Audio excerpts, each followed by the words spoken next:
Good afternoon. Going to take a minute, probably about a 10-minute video. Today I'm going to plant some red potatoes. I had some potatoes. I've actually got seed potatoes that I'm waiting on them to sprout, but I've got some that I bought, some organic potatoes that I bought at the grocery store about a month ago. And I got them out last night to cook a few of them and to roast some, and discovered some of them had some pretty good sprouts on them. So I thought, well, I can take those and plant them in my 3-gallon grow bags, which, let me get those out, show them to you. That's the 3-gallon grow bag. I've had those for a couple of years. And I'm gonna plant these first few red potatoes in these grow bag, 3-gallon grow bags, and I've got 5-gallon grow bags that I'm gonna use for the rest of them. Now, if you look here, I've got my dirt. This is soil amendment. It's got a little bit of cow manure from a feedlot in it, but it's good, rich soil. And then this is soil from my chicken pen. It's got a mixture of straw, and of course where the chickens have been in it, I'm sure it's got some chicken droppings in it, but it's just composted over the winter and broken down. Still got some straw in it, needs to break down, but I'm going to use this and layer my potato bag in this. This will be the base and the bottom, and then I'll come back with the soil amendment, and we'll plant our potatoes in a mixture of soil amendment. And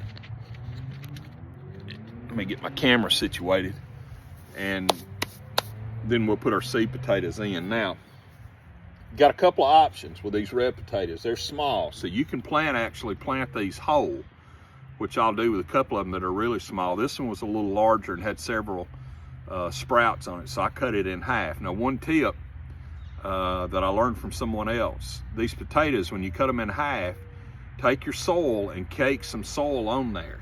I'll take this and just kind of rub it in to that raw part of the potato, and that's going to help preserve that potato and keep it from rotting while this sprout grows. So what you're going to do is you're going to fill this bag up with a little bit of this straw. I'm going to layer it in the bottom with this straw and kind of give it a base. And this straw and everything it's nitrogen rich. Of course, the chickens have been in it. And then I'll take the rest of this, and I'll take this soil amendment and manure mix, which there's not a lot of manure left in it. I've used a lot of it. I use most of the manure in my raised beds over the winter to kind of get a good mixture and soil health going over the winter, and for the worms and microbes to get in there and do their magic over the winter in my garden soil. But you'll fill these grow bags up to about 3/4. And once you get it to about 3/4 full, what you're going to do is you're going to take those seed potatoes, and I'll show you here in just a minute. You're going to kind of, for lack of a better term, water out a hole in that grow bag, and you're going to drop those seed potatoes in with the sprouts up. That's key. Sprouts must be up to make this work. But you're going to go down about 3 to 4 inches below the soil. If it's a bigger potato, you can go down about 5 inches, but since these are 3-gallon grow bags, I'm probably going to go down about 3 inches with these, and just plant them with the sprouts up. Again, sprouts here, so you're going to plant this with that sprout up. And find there's the half one. I usually put 2 of these in each grow bag, and what'll happen is these will grow together, and they'll form, most of the time, one big plant in most cases. And sometimes you'll have 2, and that's fine, because the tubers will end up growing together and intermingling, and you'll get actually more potatoes. May not be as big, but they're going to be you're going to get more, which the red potatoes, I like them smaller. So what I'll do is I'll do that, and then I'm going to take another layer of this soil, put on top of it, and cover them up. Like I said, up to about 3/4 of the way up this bag. Now you may say, well, why wouldn't you fill the bag up?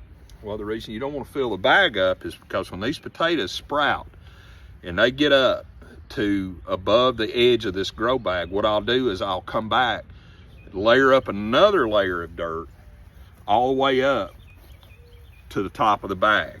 And what that's going to do is going to create more it's going to create more room for those tubers to grow, and it's going to give you more potatoes. On average, in these 3-gallon bags, last year I got somewhere around 16 potatoes per bag.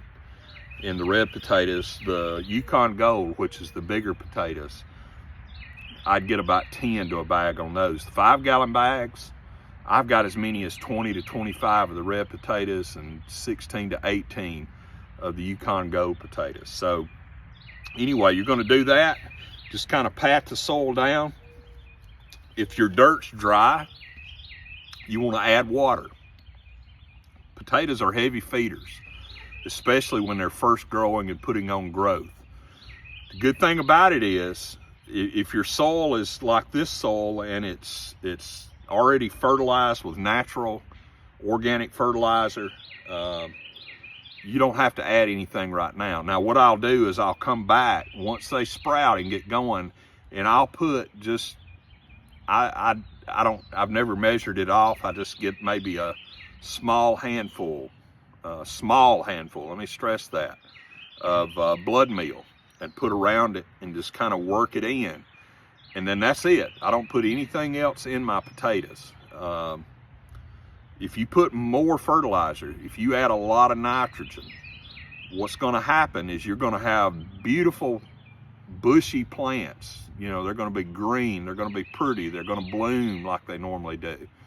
But you're not going to have a lot of potatoes because all the growth is going to go to that plant. So you want to limit the amount of nitrogen. This, I'll add very little blood meal to it, probably half a handful to each plant or each grow bag, and then that'll be it.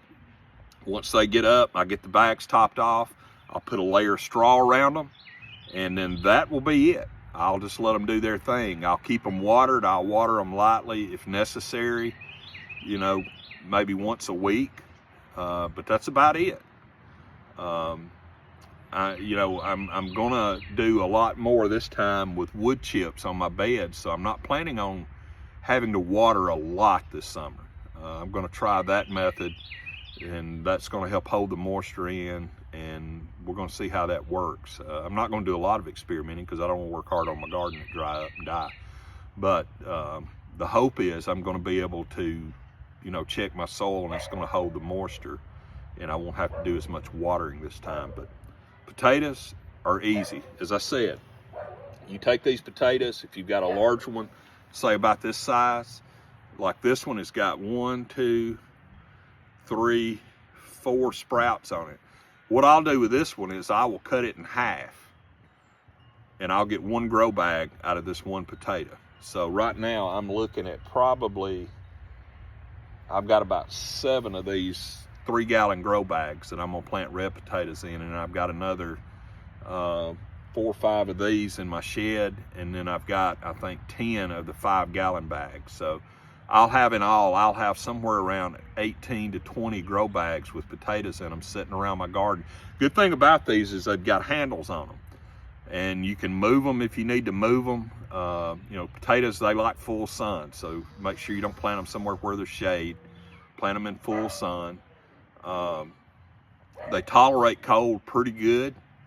Now we're gonna have a couple of days here coming up this weekend, actually tomorrow night and Monday night. It's gonna be down in the 20s.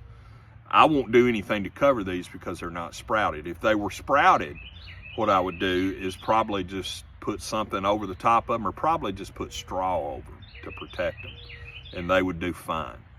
But once they get up several inches, if we have, for instance, a late heavy frost, then I'll cover them.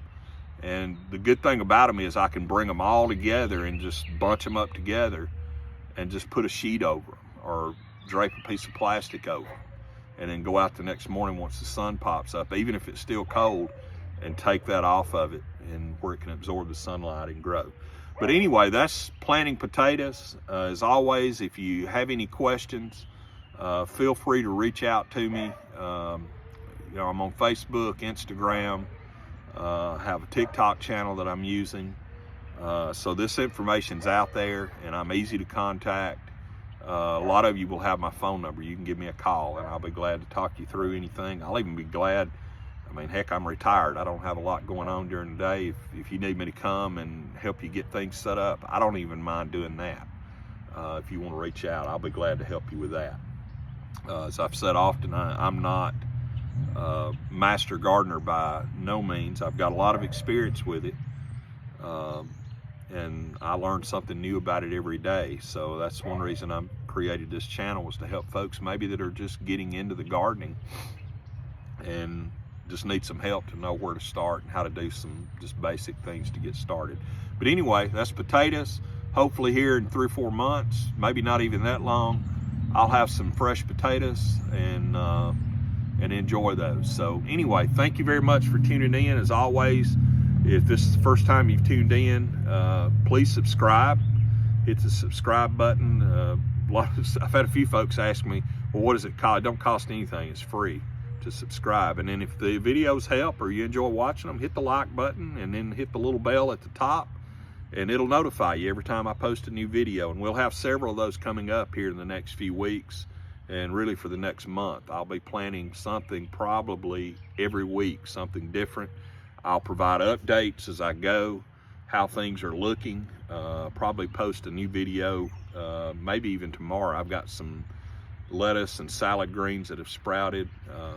I'll show you those once they get a little bit bigger, and just kind of show you where we're at in that. But anyway, you guys have a great day. Have a great Saturday evening. And as always, tomorrow's Sunday. Find somewhere and go worship our Lord with the Lord's people on the Lord's day. And you have a blessed day. Thank you. Bye.